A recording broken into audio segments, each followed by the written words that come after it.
So my name is Yasmine Mnahy. I just recently graduated with my bachelor's in architectural science last Saturday, and so I'm continuing into my study as a master's student. I also make art, and that's something that's a huge passion of mine, and as a result, I have a background in research and further design. I'm not a diver. I'm not a health science student either. And on top of that, I don't have a background in injury prevention. What I am, however, is an overthinker. And that's actually helped me quite tremendously in this project. This is my supervisor, Dr. Peter Buzzacott, who's in the audience today. As you can see, Peter is a diver. Good for the project. He's also got a background in health science and specializes in injury prevention. Peter, myself, alongside Wesley from the HIVE, who's also here, the three of us worked on Project 26, helping developing region diving harvesters avoid the bends, a humanitarian project. So all of us are trying to reduce the number of decompression sickness cases in developing regions. Before I move into that, this is what decompression sickness looks like. Now, just a brief explanation of what decompression sickness is when our tissues get supersaturated with gas. Again, not a health science student, so I can't provide any more information than that, but this is what it looks like on the skin. The particular regions that we're looking at are Ninh Van and the Ly Son Island in Vietnam. Now, ideally, this project will be applied on a global level eventually, but these are the two primary islands that we're looking at studying. This is what our fishermen look like. So as you can see, very little diving equipment is available.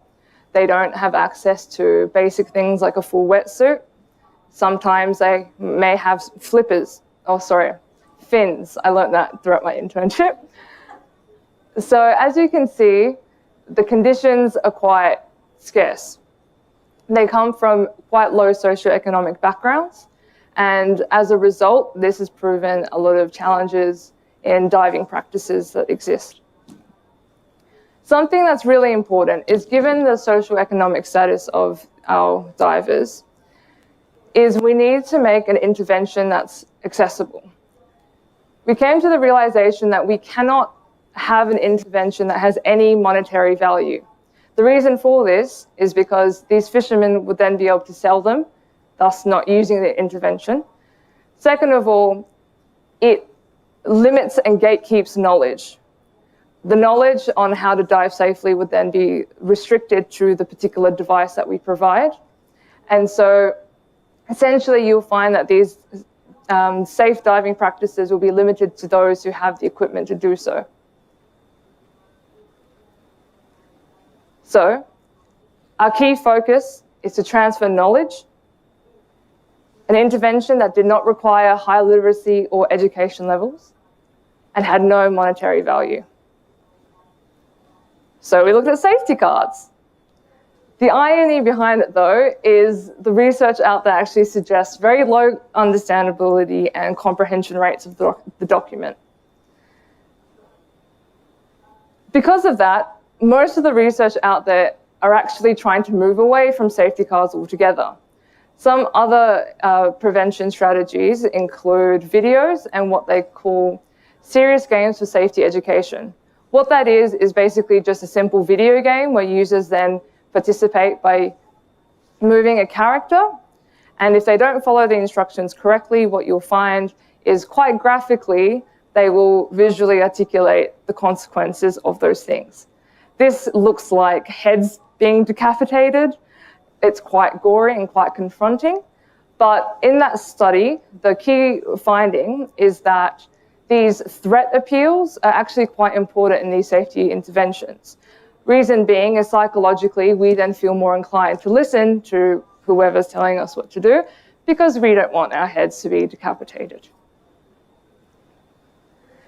This here is an example of an airline safety card for our online audience. I also have physical copies that someone has stolen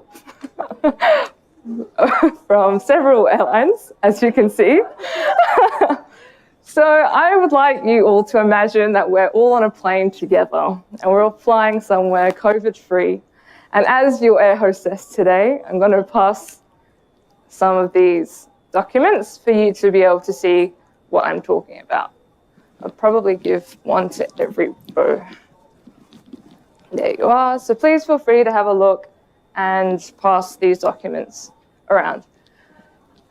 Do take a good look at these things, because what you'll find is within the documents, or throughout the documents rather, there are some similarities and also quite drastic differences. So unfortunately, the research out there is quite limited. Not many people have actually analysed why safety cards aren't very good at communicating. With one study I did find, however, they attributed it to these three keys: awkward perspectives, shifting scales throughout the sequence. Hopefully you'll be able to have a look and see some examples there for yourself. Absence of horizon line is also one of the really big features. Now, in this particular example, there is a horizon line in some of the drawings. However, if you look at this particular diagram, what's going on? Can anyone tell me? There's no horizon line to indicate where this person is. And as a result, as readers, we then struggle to understand where to put ourselves because there's no reference point. Despite this, however, back to our primary point about accessibility, these fishermen, for example, in Vietnam, they don't have access to these computers. Even if they did, they lack the digital literacy to be able to use these games, for example. So if we were to eliminate safety cards in general, then we'll be, again, gatekeeping knowledge and education, which is unethical. I'm not discrediting that there are definitely far better alternatives in the documents that you see currently. However, even though that's applicable for airline safety cards are used generally throughout a whole different range of contexts. So as a result, I came up with a criteria of the different things I need to include in my safety card. So as you can see with this very basic sequence, I ensured that throughout the sequence I maintained the scale of the diagram as well as the perspective. Additionally, I ensured that there was a horizon line so that a plane was possible, which allows us to, again, use that as a reference point. IKEA manuals. I'm sure we all have a piece of IKEA furniture in our house. So I looked at other instructional manuals to see how they communicate. And what I found is with Lego and IKEA, all of their drawings were drawn as axonometric diagrams. For those who don't know that, or know what that is, it's basically drawn on an axonometric angle, which allows us to understand space much better. Given the fact that with airline safety cards, the key communication is movement throughout a given space, this sort of diagram, an axonometric perspective, might be far more useful and comprehensible in understanding what messages the card is trying to communicate, opposed to the diagrams that we see. In front of you, you'll see that our diagrams are actually all drawn on the same axis. So there's a very difficult understanding there on what the space looks like. So what you'll find is that even though that axis is consistent, there have been efforts to try and improve the legibility of these documents. Now, I find it very interesting because you'll find that they ended up improving these graphics by making all the elements 3D, yet the plane is exactly the same. So they effectively made the wrong thing 3D. I did some testing on pictographs. Thank you to my lovely partner for modeling for me. So this is a photographic version of a sequence that I'm trying to communicate. I then created a pictographic version of the same document and what I call a hybrid, a combination of the two. So I tested these diagrammatic styles amongst my peers to see which proved to be most effective at communicating the message that I was trying to get across. Now, I will admit, I didn't have any ethics approval for this project at this stage, and so I was only able to get informal feedback during my tests. These were tested on my HIVE peers, so everyone knows these documents. And what ended up happening is I found out that your perceived understanding is quite different to your demonstrated understanding. So in my questionnaire, one of my questions was to choose which they thought was most legible. And then for each document, I asked all of the participants to describe what was happening. And I found that with a lot of the responses, the one that they chose did not actually correspond to the one that they showed the most understanding of. That was a bit annoying to deal with because it wasn't straightforward. And so after some analysis, it was clear that the hybrid drawing was the one that was most successful. I would like to ask you, what is that? Knot, rope, bow tie. Okay. Chords. What do you think this is? Person. Okay, great. So now with the hybrid style drawing, it became evident that I needed to prioritize what exactly I was going to leave pictographic and what photographic. So using this example, it became clear that some icons were easily identifiable by the average person. We all relate to this stick thing universally, whereas something like this rope might be a bit more ambiguous. So because of that, this is where the overthinking happened. I started to then nitpick and try and figure out what elements am I supposed to keep pictographic and what photographic in order to best communicate my message. This left me with two safety cards that I wanted to make. One on prevention of decompression sickness and one on treatment.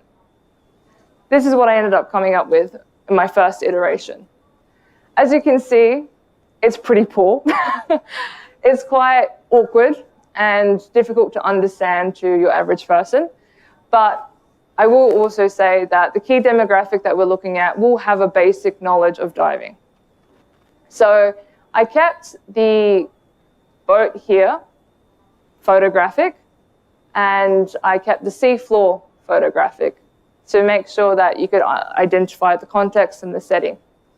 And then everything else was left pictographic. Now, the sequence that we're trying to illustrate is that the divers will throw a marquee that they have on board, overboard, go dive down, collect their catch, come up halfway, which is 9 meters below sea level, wait there for a period of time. This is the sequence where we articulate this time. Ideally, at 5 meters, you want to stay for about 3 minutes. However, that was a challenge to articulate because these people don't have watches and whatnot. So we advise them to take a look and observe their bubbles and wait until that reaches the surface. With this instance, we're trying to make sure that we are improving the situation, and it would be quite ignorant for us to think that we'll be able to completely resolve such a complex issue in Vietnam and these developing regions. Being there for any period of time would be enough, or far better than if they just keep rushing up to the surface. Following that, they ascend back to the surface, and during these times, we're just trying to ensure that they're not overtaking their bubbles as well.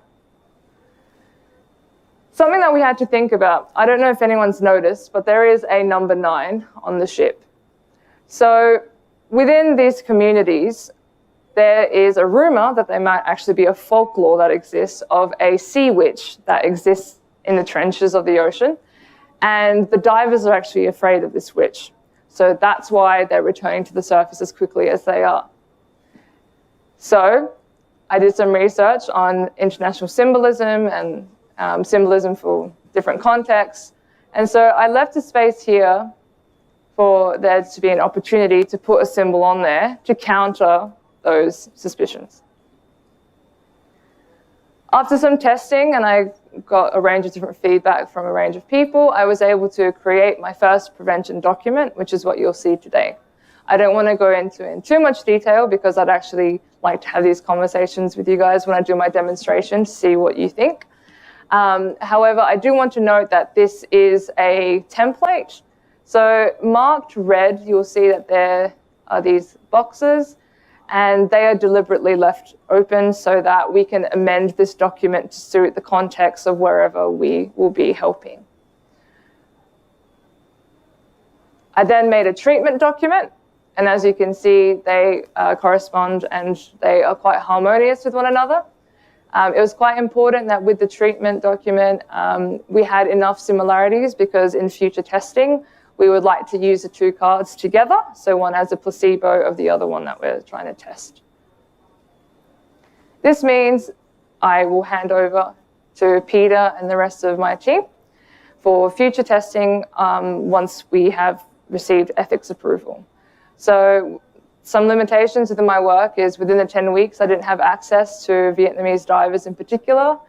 I didn't have access to sample sets that were reflective of my demographic that I was trying to target. And so as a result, I did work with my community. Education, age, cultural barriers are also very different.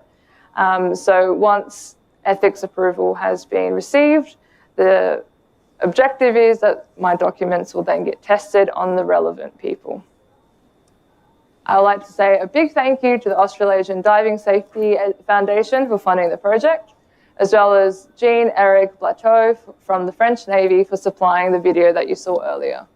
Thank you to Dr. Peter Buzzacott, Niru Perrera, who's here today, Han Go, Senator Dov Chin, Wesley, Carly, Andrew, my fellow peers, the other interns today, the Curtin pre-crew team, thank you Paige for attending, and my lovely partner and model, Eddie.